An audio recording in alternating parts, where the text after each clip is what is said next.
예, 민주당을 포함한 야당 일부 의원들이 윤석열 대통령을 탄핵하기 위한 의도로 만들어진 탄핵연대라는 것을 결성했습니다. 자, 이에 대통령실은 이재명 대표를 지키려는 방탄연대 빌드업이 맞느냐 이렇게 비판하고 있습니다. 관련된 목소리 들어보시죠.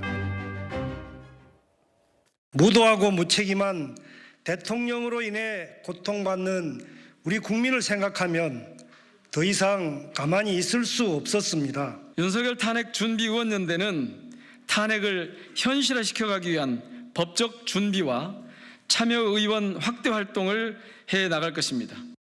대통령 탄핵을 통해 이재명 대표를 지키려는 이재명 방탄연대 빌드업이 맞습니까? 정치가 국민을 불안에 떨게 만든다면 이 민주당을 비롯한 야당은 정당의 자격조차 없을 겁니다. 예, 서정욱 변호사님. 민주당을 포함해서 조국혁신당, 사회민주당, 진보당 의원 12명이 탄핵연대라는 것을 만들었습니다. 윤석열 탄핵준비 의원연대라는 이름으로. 보면 민주당 의원들이 꽤 많이 참여를 하고 있습니다. 사실 민주당 입장에서는 여러 차례 탄핵이란 얘기를 했습니다만 굉장히 조심스러운 입장이었거든요. 이 다수의 의원들이 탄핵연대 이름을 올린 건 왜 그렇다고 보십니까? 아마 이제 그 본인들 방탄 플러스 이재명 대표 방탄, 저는 두 가지 이유가 있다 보고요. 그런데 실행에 옮기기는 힘들 것 같아요. 탄핵이라는 거는 이제 헌법이나 법률을 위반하고요. 근데 그게 중대해야 됩니다. 따라서 윤 대통령이 탄핵 사유가 전혀 없잖아요.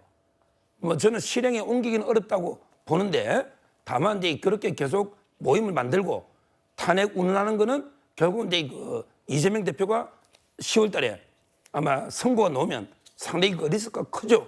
제가 볼 때는 당선 무효인 놓을 수도 있거든요. 이걸 이게 대비하는 거고. 그리고 저 의원들 중에 상당수가 본인들도 수사나 재판을 받고 있는, 대표적으로 이제 양문석 의원은요, 경찰, 검찰이 전담팀까지 구성해서 지금 이제 그 수사에서 아마 기소가 거의 될 것 같고요. 그 다음에 그 황운하 의원 있죠. 예. 이분은 이제 아예 근데 2심까지도 이제 그 선고가 11월 21일입니다. 예. 송철호 울산시장. 1심에서는 이제 그 실행이 나왔잖아요. 예. 이런 게 본인들도 살려면 탄핵을 이게 해야 되고, 거기에 아까처럼 이재명 대표까지 이런 게 의도로 보이는데, 결론적으로 저는 이렇게 밀어붙이면요, 노무현 대통령 때 탄핵보다 더 큰 역풍이 올 겁니다. 노무현 대통령도 지지율이 상당히 낮았거든요. 탄핵할 당시에.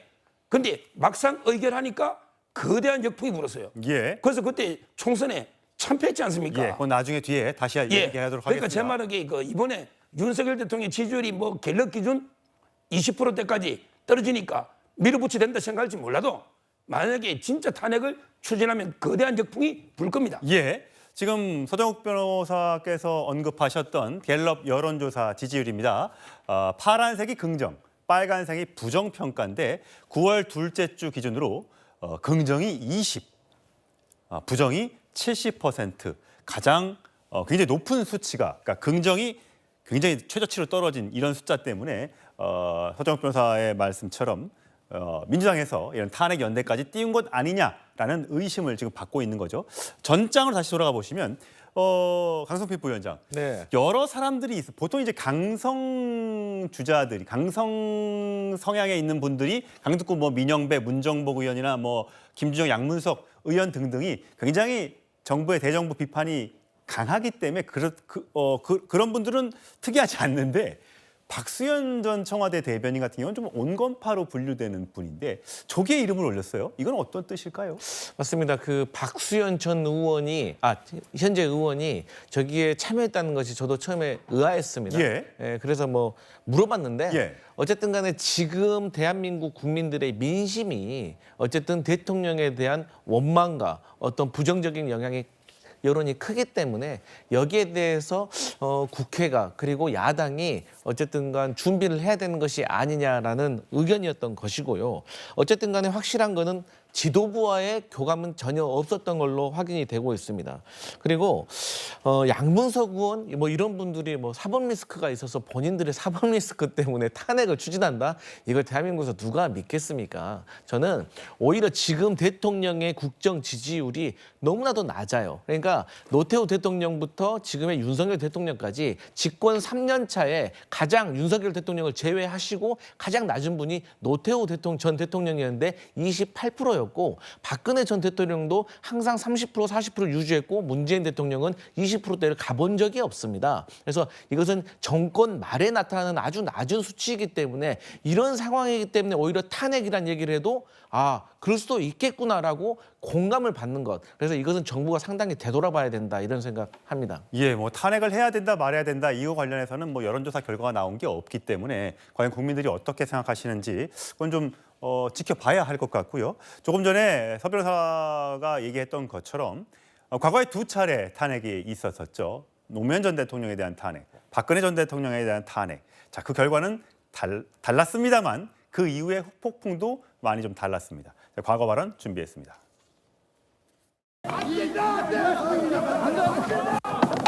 대통령 노무현 탄핵 소추안을 상정합니다.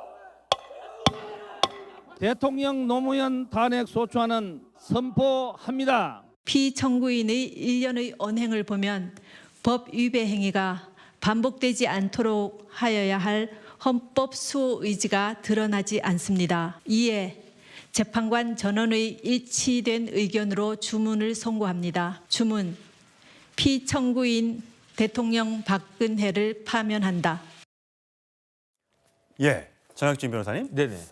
탄핵 트라우마 국민들에게 있습니다. 노무현 전 대통령 2004년 3월에 탄핵안이 발의가 됐습니다만 결국은 헌재에서 기각을 당했죠. 그래서 네. 이제 그 이후에 치러진 17대 총선에서 열린 우리당이 152석 과반을 차지했었습니다. 네네. 탄핵 여풍이 불었죠. 반면에 2016년 박근혜 전 대통령의 탄핵안은 가결이 됐고 결국 19대 대선에서는 정권이 바뀌어서 문재인 전 대통령이 41%로 당선이 됐었습니다.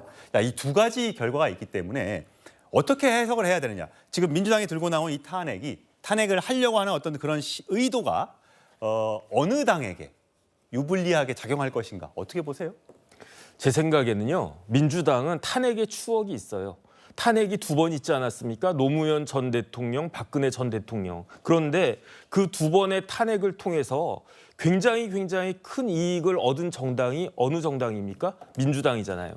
노무현 전 대통령은 탄핵이 기각됨으로 인해 가지고 지금 그때 국회의원들 탄도리 그랬단 말이에요. 예. 그런 국회의원들이 지금 한 4선 5선 막 그렇게 하고 있습니다. 그때 어마어마하게 많은 진짜 이름도 모르던 그런 사람들이 국회의원 되지 않았습니까?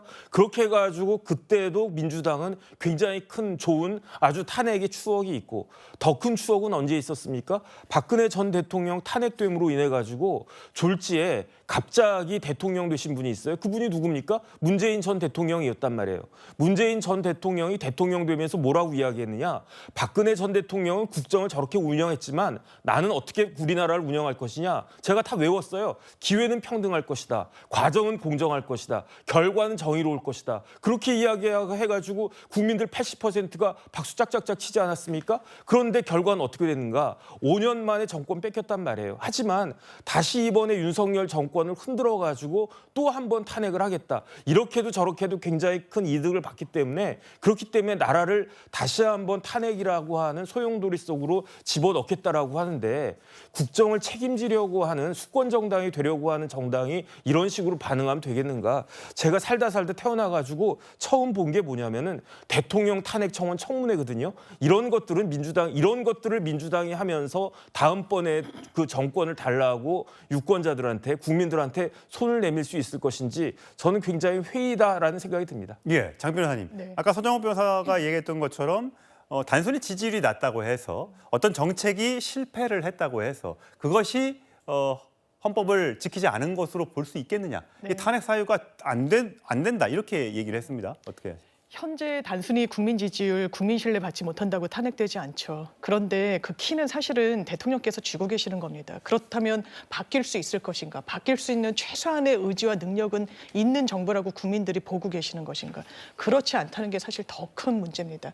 의대 정원과 관련한 갈등도 그렇습니다. 지지율이 이렇게 급락하고 있는 와중에 나온 말도 우리는 옳은 길을 가는데 개혁 세력에 거기에 반항하는 저항하는 세력들이 있다. 이거 국민들과 싸우자는 말로 들어갈 수밖에 없습니다. 그렇다면 어떤 선택지가 야당에 있을 것인지 민주당의 공론이 당론이 탄핵이 아닙니다. 그럼에도 불구하고 엄중한 탄핵이란 단어가 현역 의원들 사이에서 나오고 있죠. 이 부분과 관련해서 지금 지적해 주신 대로 이게 무도하다면 그리고 굉장히 국민들의 영린을 건드렸다면 대단한 역풍에 맞았을 겁니다. 근데 지금 분위기가 그렇습니까? 민주당이 탄핵을 꺼냈을 때 야당 의원들이 탄핵을 이야기했을 때 국민들이 민주당을 지금 심판해야 된다고 하십니까? 아니면 이 정부에 대한 심판론이 더 높습니까? 저는 이런 현상을 중단하기 위해서는 대통령이 변하셔야 된다. 이게 야당이 무도하다라고 해서 비난으로 그냥 가름하고 넘어갈 국면 자체가 아닙니다. 예, 그렇기 때문에 지지율을 높이는 게 굉장히 중요한 과제일 텐데 대통령실은 그런 보관을 갖고 있는지 많은 분들이 궁금해하는 것 같습니다.